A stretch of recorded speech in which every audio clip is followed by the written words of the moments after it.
A minha alma estava longe do caminho do céu. Eu era cego e desprezível, pecador,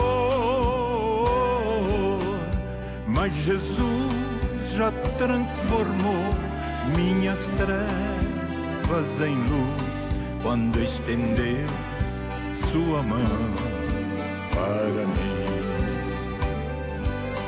Quando Jesus estendeu sua mão, quando Ele estendeu sua mão para mim, eu era pobre, perdido, sem Deus, sem Jesus, quando Ele estendeu sua mão para mim. Agora me regozijo desde que o aceitei, e na tempestade eu posso sossegar,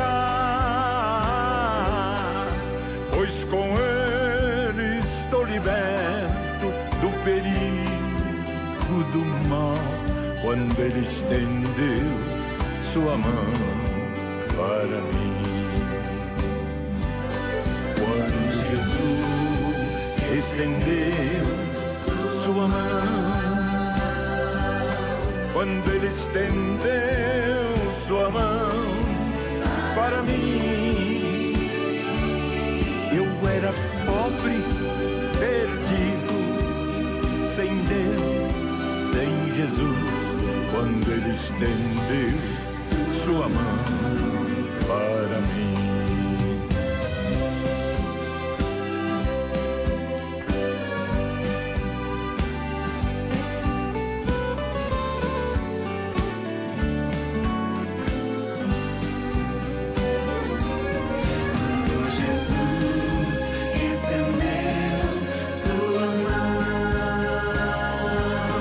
Quando Ele estendeu sua mão para mim, eu era pobre, perdido, sem Deus, sem Jesus, quando Ele estendeu sua mão para mim. Quando Ele estendeu sua mão para mim.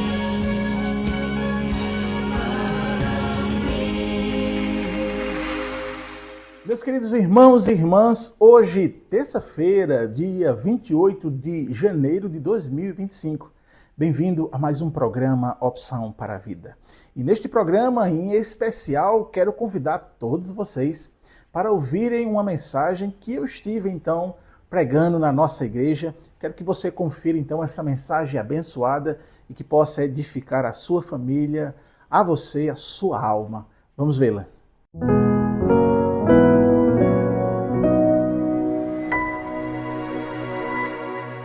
Carta de Paulo aos Efésios, capítulo 6, versículo 10, amém? Diz assim: quanto ao mais, sede fortalecidos no Senhor e na força do seu poder. Meus irmãos, aqui percebe-se logo de cara que Paulo, ele argumenta com a igreja algo que ele tem e ele precisa então dizer para a igreja o que é que move a igreja, o que é que move a vida de um cristão. É uma força que vem de Deus, portanto, descomunal, inesgotável e invencível. E é lógico que sempre quando nós estamos falando sobre isso, essa temática, daquilo que nos fortalece, a gente lembra que a nossa vida ela é marcada por acontecimentos que nos desafiam.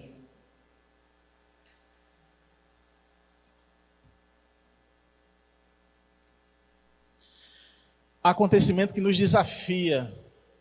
São desafios físicos, são desafios emocionais, são desafios econômicos e, às vezes, até mesmo espirituais, práticos, que testam a nossa fé.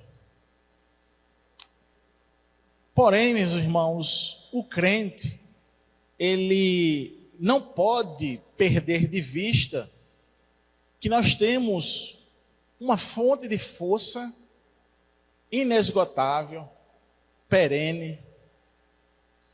O Senhor, Paulo está dizendo aqui, o Senhor é a nossa força. E nessa pastoral nós vamos refletir sobre como a palavra de Deus, ela nos capacita a viver de uma forma vitoriosa em meio às adversidades. E nós tentaremos aqui explorar juntos como nos fortalecer no Senhor. E vamos nos basear em textos bíblicos que trazem justamente essa orientação, esse consolo, esse propósito. E o primeiro que eu destaco aqui, está lá em Salmo 18, verso número 2. O Senhor é a minha rocha, a minha fortaleza e o meu libertador. Esse salmo, o salmista, ele está fazendo um reconhecimento. Ele reconhece que Deus é a sua força. E ele pega então essa figura de rocha, de fortaleza, e ele então entende que nós somos chamados para viver nessa rocha, nessa força, e não na nossa própria força. Porque quando tentamos viver na nossa própria força, é que percebemos que somos fracos. Veja bem, um mosquito, que a gente pode dar uma tapa, e ele ser esmagado, mas se ele inocular um vírus arbóreo, ele derruba a gente, e em alguns casos, chega até a matar. Então, a nossa força, ela é fraca. E a força que nós estamos aqui pensando e dependendo dela, é a força de Deus, porque a nossa é zero. Depender da força do Senhor é depender de uma força constante e infalível. Então, de fato, precisamos reconhecer que Ele é a nossa força, a nossa rocha, a nossa fonte de segurança. Não se apegue à nossa própria força, à sua própria força. E aí, como nós vamos desfrutar, ou vamos adquirir, ou vamos viver essa força? E aí eu penso que o texto do versículo 11, do capítulo 6 de Efésios, Paulo, ele vai dizer como nós podemos viver isso. Ele diz: revesti-vos de toda a armadura de Deus, para que possais estar firmes contra as ciladas do diabo. Então, se a nossa força é fraca e não podemos vencer a batalha que está proposto para nós, e a vida do crente é uma batalha espiritual constante, Deus então nos oferece a sua armadura, a armadura necessária para revestir-nos contra o inimigo. E Deus então oferece essa armadura como a fé, a justiça, a sua palavra. Ele nos chama para vestir essa armadura diariamente. E aí, meus irmãos, eu penso que ainda Deus, Ele nos ajuda e nos reveste com o seu poder para vencermos as batalhas. E aí, irmãos, além de revestir-nos dessa armadura de Deus, essa vivência nessa força de Deus, ela reflete no nosso cotidiano, no nosso dia a dia e nos nossos relacionamentos. Por exemplo, quando nós nos relacionamos com Deus, a gente encontra força na oração. Ou seja, a gente encontra a força de Deus através da oração. E o texto clássico é o de Filipenses 4, 6 e 7. Não andeis ansiosos por coisa alguma, antes em tudo sejam os vossos pedidos conhecidos diante de Deus pela oração e súplicas com ações de graças. Então, a oração, ela nos conecta diretamente com esse poder de Deus. É na comunhão com Ele que nós encontramos força, paz, direção, orientação, mediante qualquer dificuldade nas nossas vidas. Entretanto, irmãos, se não houver uma renovação das nossas mentes, se não houver essa busca do Senhor pela sua palavra, como Paulo diz no capítulo 12, versículo 2, e não vos conformeis com este mundo, mas transformai-vos pela renovação da vossa mente. A palavra de Deus, ela renova as nossas forças, ela corrige os nossos pensamentos, ela nos alinha com a vontade divina. Portanto, toda vez que nós negligenciamos a palavra do Senhor, a gente externa comportamentos que dizem de fato que nós não estamos sendo renovados na nossa mente. E renovar nas nossas mentes, ou renovar a nossa mente, é o tempo todo, é diariamente, é sempre, constantemente rever os conceitos que são nossos. E começar a colocar na nossa vida os conceitos que são de Deus. Portanto, irmãos, viver uma vida biblicamente falando, ela requer que a gente esteja renovando a nossa mente pela palavra. Eu quero destacar também, irmãos, que a nossa força, ela tem em Deus a importância na comunhão com os irmãos. O texto base para isso está lá em Hebreus, capítulo 10, verso 24, versículo 24 e 25. Consideremos-nos também uns aos outros. Consideremos-nos também uns aos outros. Para nos incentivarmos ao amor e às boas obras. Então, Deus nos chama, meus irmãos, para vivermos em comunidade, em comunhão, em ajuntamento. A comunhão com os irmãos fortalece-nos. É interessante que quando Deus ele revela sobre a questão da igreja, da comunidade e a importância disso, é que a igreja ela tem esse poder de nos fortalecer baseado na comunhão diante de Deus. A comunhão com os irmãos nos traz encorajamento, nos lembra que nós não estamos sozinhos, nos fortalece na nossa caminhada de fé. Então, definitivamente, irmãos, a Bíblia ela não ensina, ela não revela uma vida cristã espiritual isolado, sozinho. Ela ensina que nós devemos estar em comunhão, como diz esse texto de Hebreus. Consideremos-nos também uns aos outros, para nos incentivarmos ao amor e às boas obras. Com isso, meus irmãos, a força que necessitamos para enfrentar a vida e vencer as adversidades está disponível para nós em Deus. E aí a gente poderia perguntar: o que eu devo fazer? O que devemos fazer?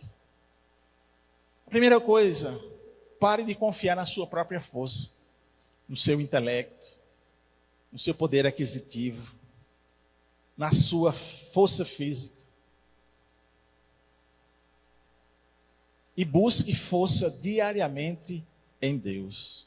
É tanto que quando a gente busca essa força diariamente em Deus, a gente percebe em loco, diretamente, que não conseguiríamos viver uma espiritualidade sadia sem a presença de Deus. Portanto, a gente precisa nos revestir da armadura de Deus, fortalecer a nossa fé pela oração e pela palavra e viver em comunhão com os irmãos.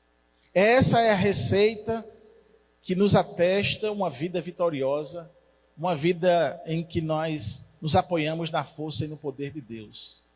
Então, meus irmãos, que cada um de nós, nesta manhã, possamos então entender e sair daqui com um compromisso de depender mais de Deus, sabendo que tudo posso naquele que me fortalece. Filipenses 4:13. E aí, irmãos, eu reforço as ideias que são corriqueiras. Reserve tempo diário para oração, para meditação na palavra do Senhor. Mesmo sem força, sem vontade, mas reserve tempo diário para isso. Isso é o que nos traz força. Isso é o que faz-nos perseverantes. Isso é o que importa nas nossas vidas. Mas também, irmãos, eu exorto a todos nós, participe ativamente da igreja. Busque fortalecer a comunhão com os irmãos. A gente precisa, então, ultrapassar as barreiras e os desafios que nos impedem de estar em comunhão com a igreja, de vir para a igreja. E por último, confie no Senhor em todas as suas áreas da sua vida. Entregue a Ele as suas preocupações, os desafios, porque a nossa força definitivamente vem do Senhor. E que a paz do Senhor, que excede todo entendimento, possa guardar o meu e o seu coração e a nossa mente em Cristo Jesus. Amém, meus irmãos?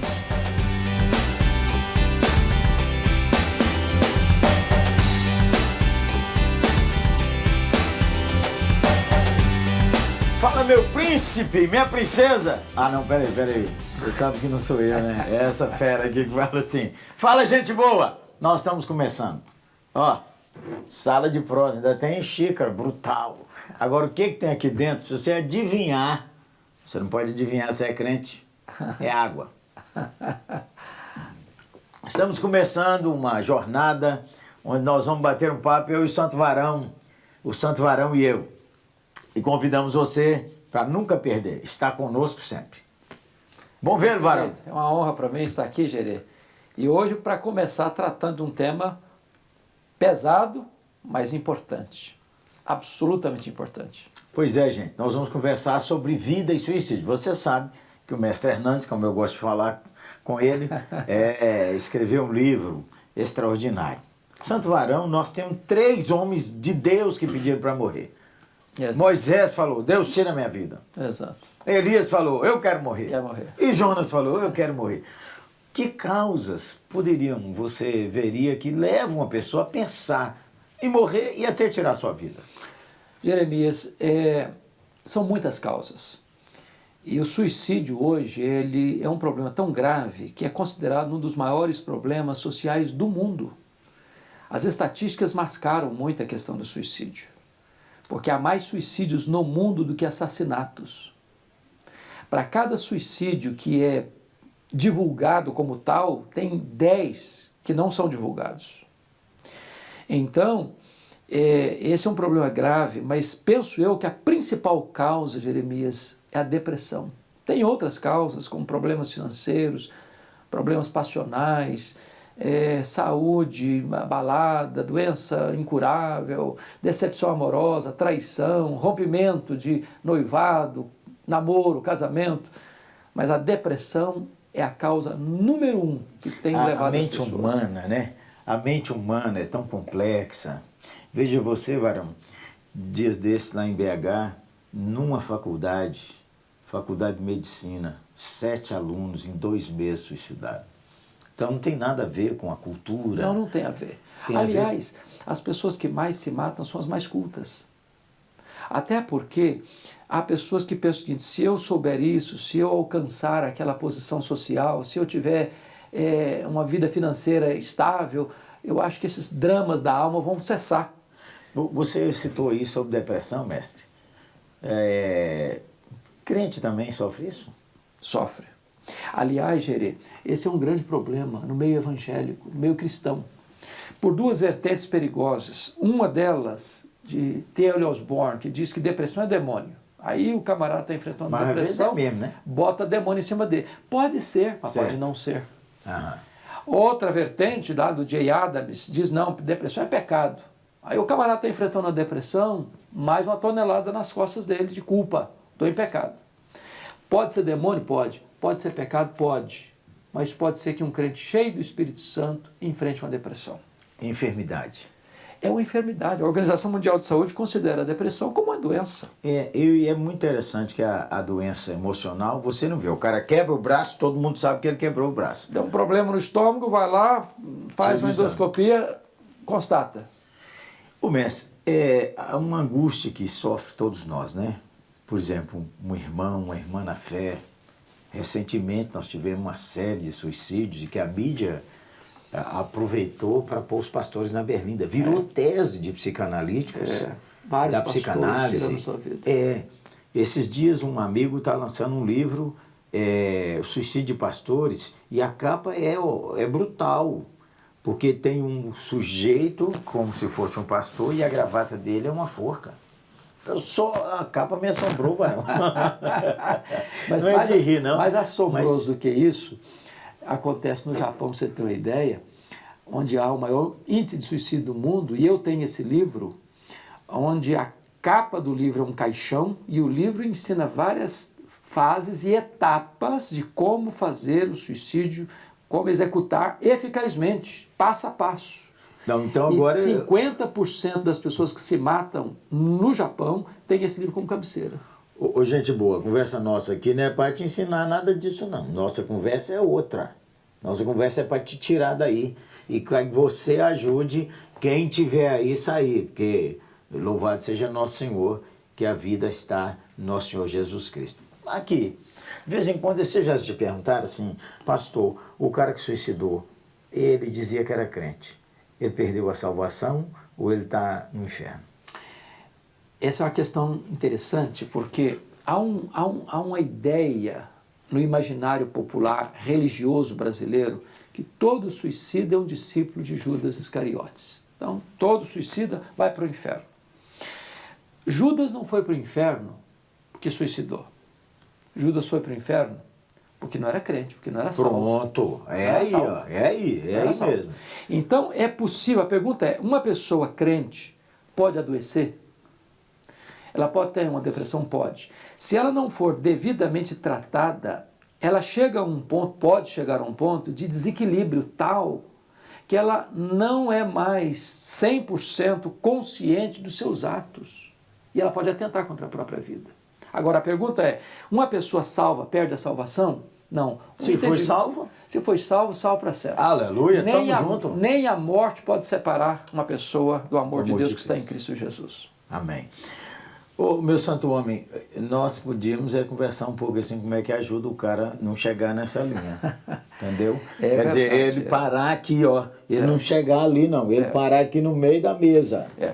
Prevenções. Prevenções. Então, veja bem, a primeira coisa, todos nós precisamos de um amigo.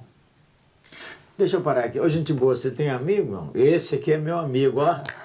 Ele ficou de cabelo branco assim porque é meu amigo, desde a juventude. Uma honra. É verdade. Nós precisamos de um amigo do peito.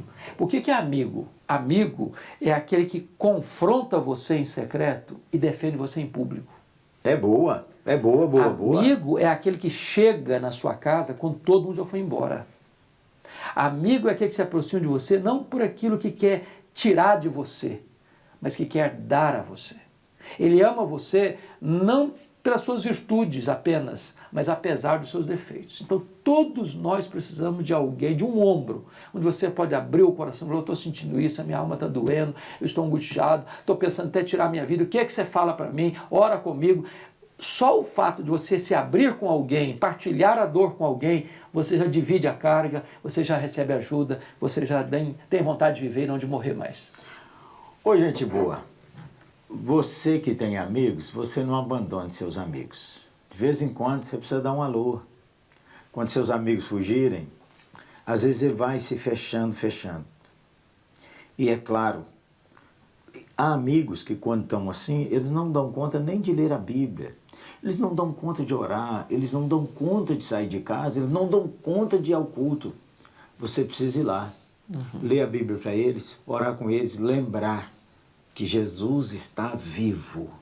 E porque Ele está vivo, a esperança continua. Não é, mestre? Com certeza. Há uma coisa, Jeremias, que o Dr. John Piper coloca num dos seus livros, Sorriso Escondido de Deus, que homens de Deus como David Brainerd, como John Bunyan, que escreveu O Peregrino, como William Cowper, foi um grande poeta, tiveram crise de depressão, e William Cowper chegou a tentar suicídio algumas vezes e precisou de alguém monitorá-lo. Então, é muito importante você, que talvez esteja enfrentando uma depressão, talvez decepcionado aí com a situação de crise no casamento, um noivado rompido, um problema financeiro que você não sabe resolver, uma doença que o médico não tem cura, tem esperança. Em Jesus tem esperança. Você precisa buscar Jesus, você precisa se aproximar de alguém que ama a Deus para estender a mão para você. Essa crise passa, a depressão é cíclica, ela passa. O sol volta a brilhar, a esperança brota de novo. Por isso nós vamos orar por você. Senhor Jesus, dono da vida, o Senhor está vendo onde cada um está. Alcança ele. Faz brilhar no coração desse homem, dessa mulher, dessa criança, desse adolescente jovem, a esperança de que perto está o Senhor. Amém. E que ouve todo aquele que nele confia. Abençoa aqueles que perderam pessoas queridas que suicidaram. Amém. Que as consolações do Senhor o alcance. Oramos em nome de Jesus. Amém. Amém. E amém.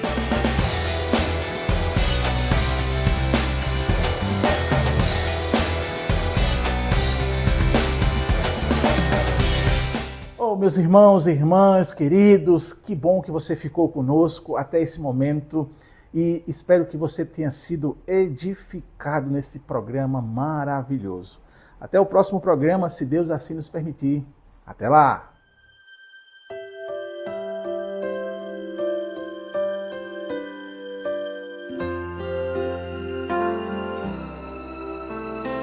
Deus tem um plano em cada criatura.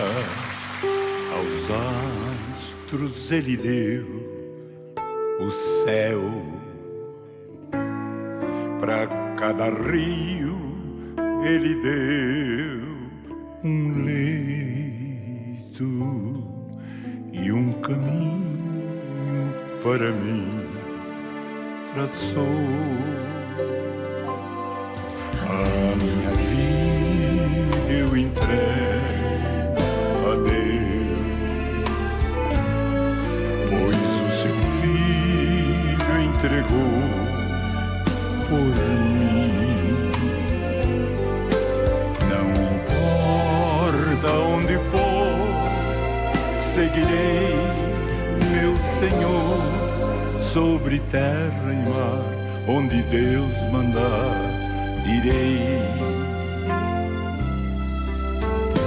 Deus enumera cada grão de areia, as ondas o venceu mandar.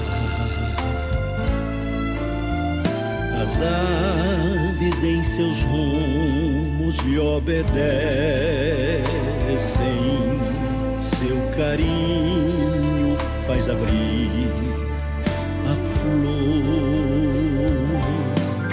A minha vida eu entrego a Deus, pois o seu Filho entregou por mim. Não importa onde for, seguirei meu Senhor, sobre terra ou mar, onde Deus mandar ir.